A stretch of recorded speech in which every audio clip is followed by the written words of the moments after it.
My name is Udi Raz. I was born and raised in a city called Haifa, which is a beautiful port city located right between Jaffa and Beirut. I moved to Germany in 2012, and since then I study Islamic studies at the Free University Berlin, where I'm also at the moment writing my dissertation. And among other things, I'm also a board member of the organization which is called Jewish Voice for Just Peace in the Middle East. In German it's called Jüdische Stimme für gerechten Frieden im Nahen Osten. So, I grew up in Haifa. I come from a place which is ruled by Zionism, which by definition implies that Jewish individuals who live in the given area are privileged in relation to anybody who is not Jewish, who lives in the same area. And this place is ruled by a system or a state of apartheid. Among many reasons that led me to decide to move to Germany, this was one of the reasons. It was just too much for me to live in a highly militarized society.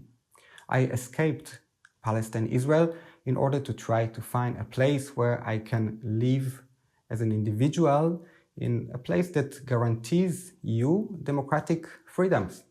This is the reason why I ended up in Berlin.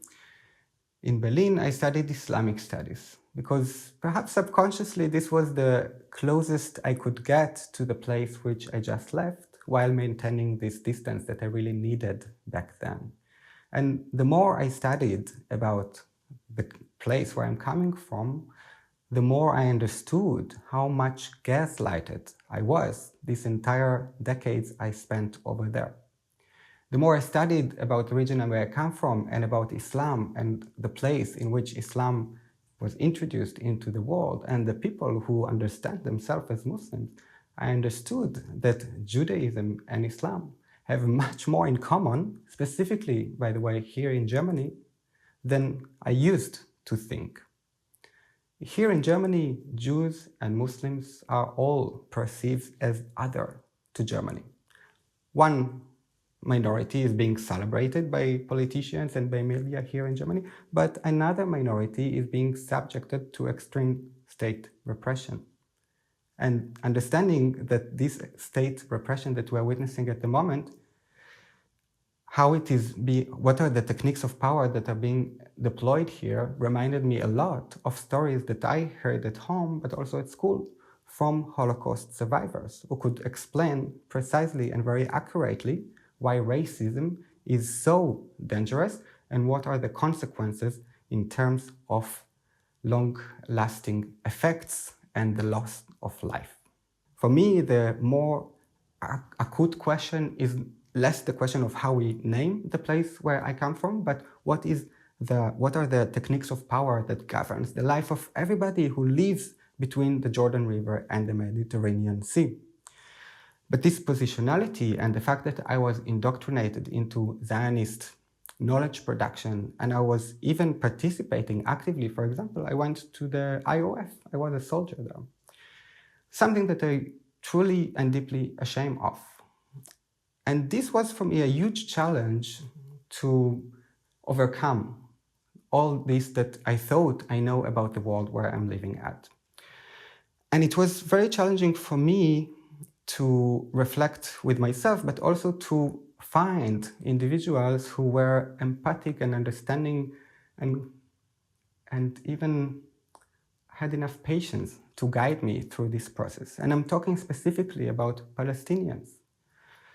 And I'm so deeply grateful for the fact that I could meet Palestinians, also Palestinians who came from Gaza to Germany and to Berlin, who could help me to understand better how the world unfolds from their perspective. Weirdly enough, this became possible precisely because we are not there, because we are here in Berlin, in Germany, in a third place, so to say, where we can meet each other auf Augenhöhe, as equals. And this is something that is really unique about Berlin, and it's so heartbreaking, the fact that precisely in this place where finally we can see each other as equals, as human beings, this encounter is being marked as a danger not only to the German nation, but to Judaism as well. This is, to my understanding, quite an anti-Semitic attitude. So at the moment, I'm writing my dissertation about social encounters between self-identifying Jews and self-identifying Muslims here in Berlin. And the more I studied such social initiatives that offer this room for encounter, I understood better the mechanisms that actually rules us. Because I could show through different examples that whenever this encounter takes place under the title of addressing so-called Muslim anti-Semitism, we would get resources, we would get rooms, we would get budget, we would be celebrated by the media, we would be celebrated by politicians here in Germany. But whenever this encounter takes place in order to address the fact that many of us Jews, specifically those who migrated to Berlin from Palestine, Israel, and when we come to the conclusion that we have much work to do in terms of addressing our own prejudices about this social group, those who are in power here will point at us, call us anti-Semites, self-hating Jews. I think the most important thing that we as a movement has achieved in the last 1 year was to reveal the true face of all institutions that govern our life. I'm talking about the German government, about the Bundestag, about the police. I'm talking about universities, cultural institutions, museums, theaters, and so on, even NGOs, that instead of supporting everybody who speaks up for democracy, for human rights, for international law, did everything they could to sabotage us, to sabotage this attempt and to frame us as the problem. When we speak about democracy, human rights, international law, and they call us anti-Semites for this in order to justify an ongoing genocide, I think this is quite telling, and what it tells us is that those who are in power are nothing else but genocide lovers.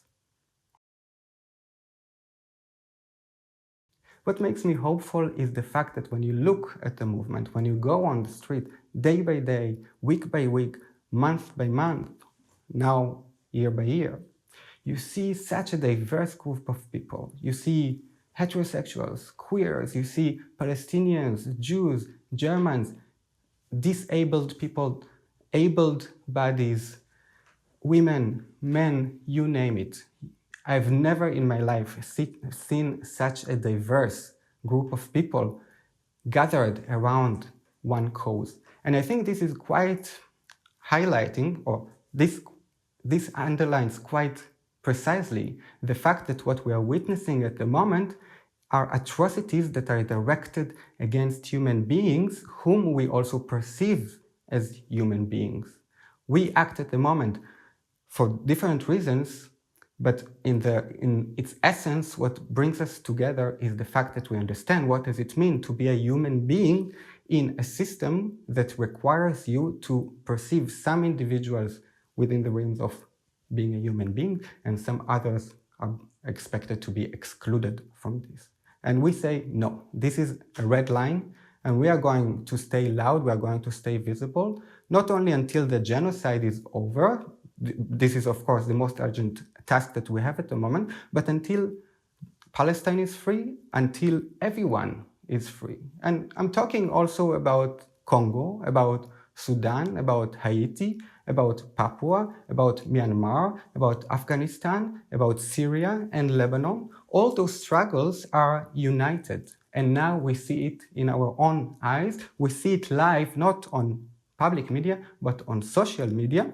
We have been educating ourselves despite a system that hoped that we would remain gaslighted by their attempts to keep us uneducated and uninformed. One can support in many different ways. I think first and foremost, one can utilize the body and think, what is it that you would expect others to do if you were in the position of the people right now in Gaza? I think the least that one can do is to utilize the body by wearing a keffiyeh, by wearing different symbols that show that we are in solidarity with the people who are now being subjected to an ongoing genocide. So this is one thing that everyone can do. Another thing is to go to demonstrations, to educate yourself. If there are still questions that remain open for you, insist. You'll be surprised how clear the answers can be. And follow this truth. To follow this truth in order to achieve a sense of justice, not only for those who are in Gaza, but also for yourself. You deserve it. You can boycott. This is an extremely helpful tool within a system that has been designed to celebrate capital, financial capital. So yeah, we as customers trapped within these capitalist systems, we have extremely powerful tool, namely our own consciousness, our own decision-making when it comes to how to use your financial capital as well. So those are three examples of things that one could practically do right now, every day, in order to support the cause, in order to do the best to bring an end to this ongoing genocide, to bring an end to the ethnic cleansing in the West Bank, to bring an end to an apartheid state that likes to call itself a Jewish state, the State of Israel. I mean, really, the most important thing is to stay loud and visible for Gaza, for Palestine, for humanity.